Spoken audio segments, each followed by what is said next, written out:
Construction workers sa Gamay Northern Samar na kuryente at nahulog. Dead on arrival sa ospital ang biktima. Batay sa investigasyon, nagkakabit ang construction worker ng steel trusses sa construction site ng evacuation center sa munisipyo nang madikit ang bakal sa kawad ng kuryente.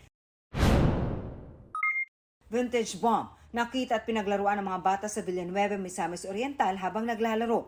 Naabutan sila ng isang matanda at binalaang wag itong paglaruan.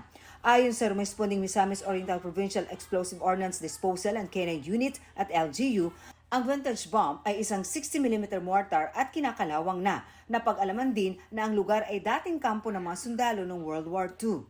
Nailagay na ang bomba sa temporary collecting point at pinoproseso na ang proper disposal.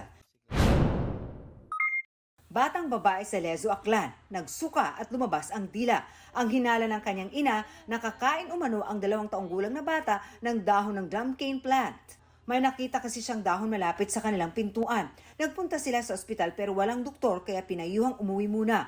Bumuti naman daw ang lagay ng bata habang pauwi na. Ayon sa isang doktor doon, may chemical daw ang gum cane plant na delikado sa mga bata at mga hayop. Pero wala pang ulat na may namatay dahil nakakain o nakahawak nito. Para sa GMA Integrated News, Marisol Abduraman, Nakatuto, 24 Oras.